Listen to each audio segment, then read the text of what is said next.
আজকে একটি event cover করেছেন তিনি, সেখানে মানে গিয়েছিলেন স্বরাষ্ট্র মন্ত্রণালয়। আজ জরুরি একটি বৈঠক ডেকেছিল কিভাবে অবরোধকে প্রতিহত করে আপনার এই মুসল্লিদের নিরাপদ আসা যাওয়া নিশ্চিত করা যায় সেই বিষয়ে আমি একটু যেতে চাই শিমুল বাশারের কাছে। শিমুল, আমাদেরকে একটু জানাবেন যে স্বরাষ্ট্র মন্ত্রণালয় কি কি ধরনের সিদ্ধান্ত নিয়েছে এবং তারা কোন প্রক্রিয়ায় আসলে নিরাপত্তা নিশ্চিত করতে চায়?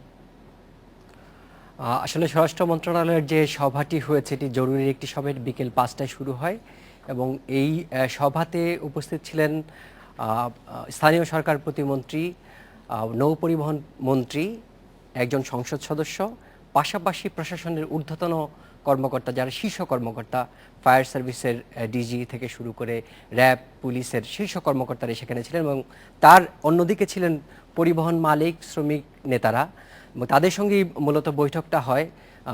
প্রধান উদ্দেশ্য ছিল যে বিশ্ব ইজতেমার মতো একটি বড় মুসলিম ধর্মপ্রাণদের সম্মেলন এটি সবসময়ই যে কোনো ধরনের রাজনৈতিক কর্মকাণ্ডের ঊর্ধ্বে থাকে এবং স্বরাষ্ট্রমন্ত্রী, প্রতিমন্ত্রী পরিষ্কারভাবেই বলেছেন তারা প্রত্যাশা করেছিলেন যে এই বিএনপি তাদের যে অবরোধ কর্মসূচি চলমান আছে যাদের, সেই কর্মসূচিটি প্রত্যাহার করে নেওয়া হবে।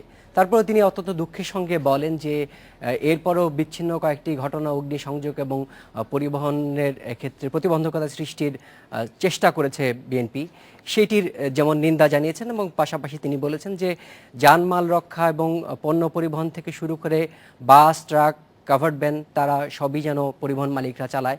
পরিবহন মালিকদের পক্ষ থেকে কিন্তু কিছু দাবি তোলা হয়েছিল যে এগুলো নিরাপত্তা তাহলে কে দিবে, এবং সেই নিরাপত্তা দেওয়ার জন্যই কিন্তু র্যাব, পুলিশ, আনসার, বিজিবি থেকে শুরু করে সকল মহলকে আজকে জানানো হয়েছে তারা যেন রাস্তায় আজকে রাত থেকেই সতর্ক অবস্থায় থাকে এবং কোনো ধরনের ক্ষয়ক্ষতির যেন চেষ্টা প্রতিহত করা যায় সেটি উদ্দেশ্য ছিল। এবং সেই সভায় সাংবাদিকদেরকে স্বরাষ্ট্র প্রতিমন্ত্রী জানান যে এই এত বড় একটি ধর্মপ্রাণ মুসল্লিদের একটি সম্মেলন, বিশ্ব ইজতেমা, এবং সেখানেই অবরোধের চেষ্টা করা হচ্ছে। বিএনপি মুখে মুসলমান আল্লাহর কথা বলে, তারপরও তারা এই ধরনের কাজ কেন করছে, এটি নিয়ে মূলত তার ক্ষোভ সৃষ্টি হয়। এবং মূলত র্যাব, পুলিশ এবং নিরাপত্তা রক্ষাকারী বাহিনীর যারা সদস্য আছেন তাদেরকে দিয়ে তারা যানবাহন, বিশেষ করে পরিবহনের নিরাপত্তাটা নিশ্চিত করতে চান, এমনটাই বৈঠকে সিদ্ধান্ত হয়েছে, তাই তো শিমুল? এটি শুধুমাত্র হ্যাঁ, বৈঠকে এটি সিদ্ধান্ত নেওয়া হয়েছে এবং সারা দেশে দূরপাল্লা থেকে শুরু করে সকল প্রকার যানবাহনই যেন চলাচল করে, সড়ক পথ, রেলপথ এবং নৌপথ, সকল জায়গাতেই যেন কোনো ধরনের ক্ষয়ক্ষতি সৃষ্টি না হয়, ক্ষয়ক্ষতি করতে না পারে সেটি প্রতিহত করার চেষ্টা, এবং সেটি মূলত বিশ্ব ইজতেমাকে উদ্দেশ্য করে সেটিকে সফল করার জন্য। আপনাকে অনেক ধন্যবাদ শিমুল। মানে আমি ফিরবো শুধুমাত্র আইন শৃঙ্খলা রক্ষাকারী বাহিনী দিয়ে এত বিশাল মানুষের একটি ইজতেমা, ধর্মীয় অনুষ্ঠান আসলে সম্পন্ন করা সম্ভব কিনা সেই প্রশ্নের জবাব নিয়ে ফিরবো। তার আগে নিচ্ছে একটা ছোট্ট বিরতি।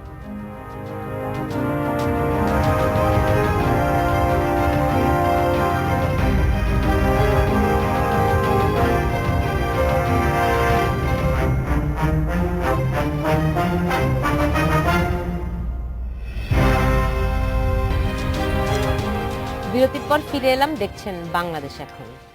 জনাব মঞ্জুরুল ইসলাম, প্রশ্ন রেখেছিলাম যে এই নিরাপত্তা দিয়ে র্যাব, পুলিশ, আপনার আইন শৃঙ্খলা রক্ষাকারী বাহিনীর, এদেরকে দিয়ে কি আসলে নিরাপত্তা নিশ্চিত করা সম্ভব? না, মোটেই না। আমি আগেই বলছিলাম যে তারা চেষ্টা করবেন, তারা সক্রিয় থাকবেন, কিন্তু এই ক্ষেত্রে জনগণের অংশগ্রহণ, জনগণের সজাগ সক্রিয় অংশগ্রহণের মধ্যেই নিরাপত্তা নিশ্চিত করা সম্ভব। কেন এই পরিস্থিতি, আমি খালি 4টি বাক্য বলবো।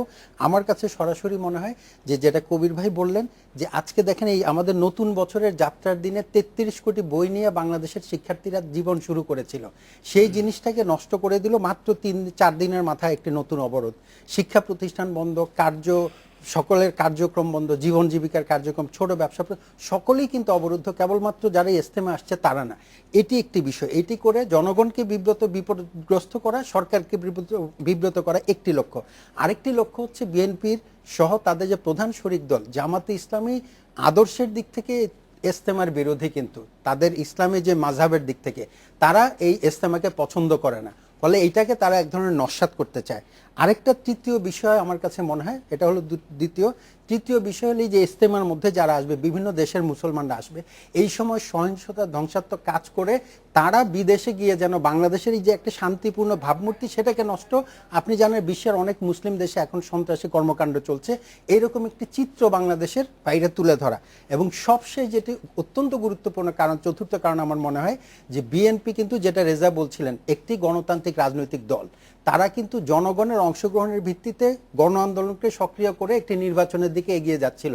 আপনি জানেন গোলাম আজমের মৃত্যুর পরে তার ছেলের সাথে তারেক জিয়ার সম্পর্কে যেই বিতর্কের সূত্রপাত, তার মধ্য দিয়ে আমার ধারণা 20 দলীয় জোটের মধ্যে থেকে জামাতে ইসলাম এই ধরনের ধ্বংসাত্মক কর্মকাণ্ডের মধ্য দিয়ে, অবরোধ কর্মসূচি দিয়ে, ইজতেমা বিরোধী মনোভাবের মধ্য দিয়ে তারা বিএনপির জনপ্রিয়তাকে ক্ষুণ্ণ করে জামাত দ্বিতীয় বৃহত্তম বা বৃহত্তম বিরোধী দল হিসেবে সামনে আসতে চায়, তাদের নেতাদেরকে মুক্ত করবার জন্য লক্ষ্য নিয়ে এই সহিংসতা তৈরি করতে চায়। মানে আসলে এই ধরনের কর্মসূচি দিয়ে জনবিচ্ছিন্ন হয়ে বিএনপি আলটিমেটলি কি অর্জন করতে চায়, জনাব আমানুল্লাহ কবির? না, বিএনপি কি অর্জন করতে চায়, এটা তো বিএনপি তার 7 দফার মধ্যে বলছে যে কি অর্জন করতে চায়, এটা নিয়ে তো নতুন করে কোনো নেই। না, তারা একটা নির্বাচন চায়।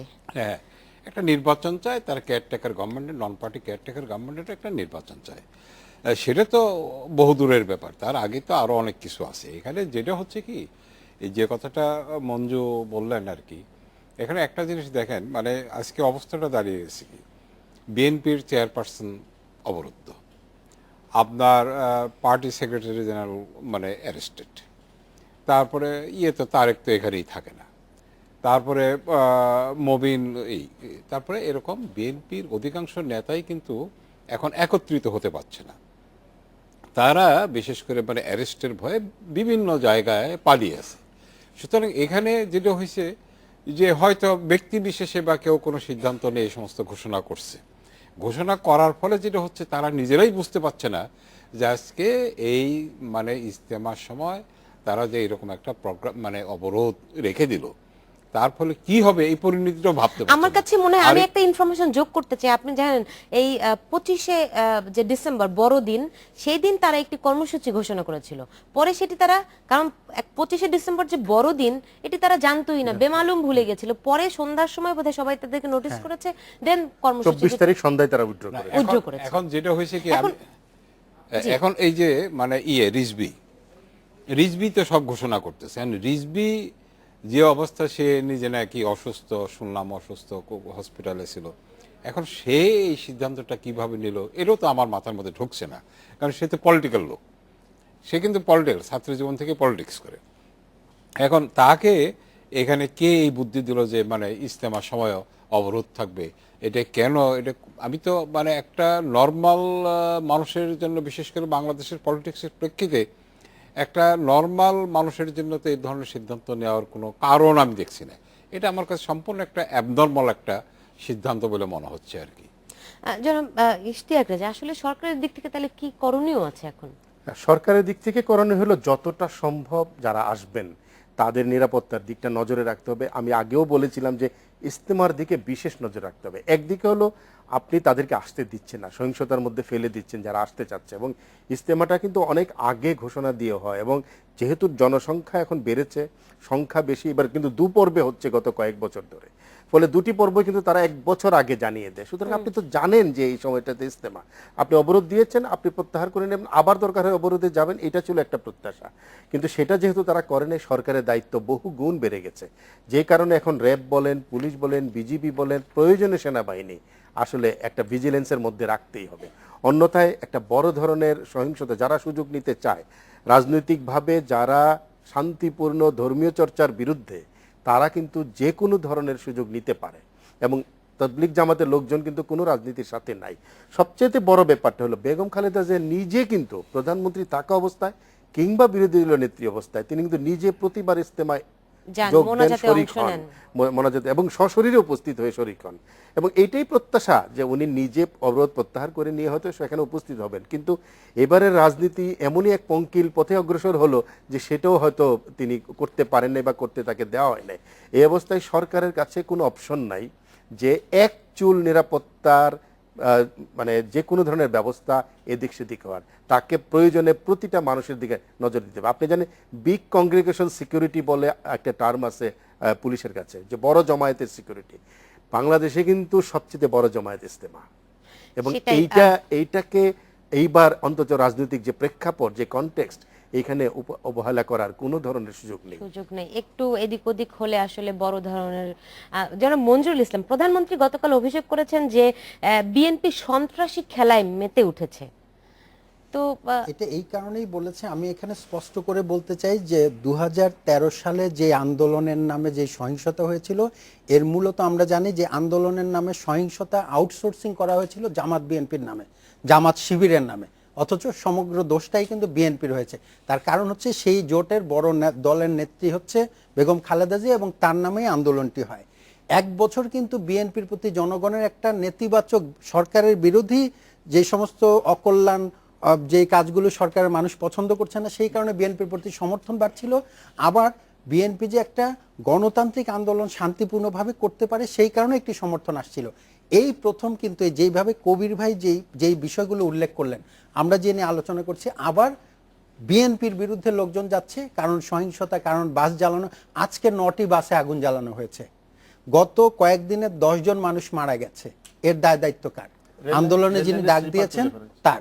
রেল লাইনের স্লিপার, ওই জামাত শিবিরের যে আন্দোলন তারা করেছিল গত 5ই জানুয়ারিকে কেন্দ্র করে, এই কাজ আমি বিশ্বাস করি বিএনপির কর্মীদের না।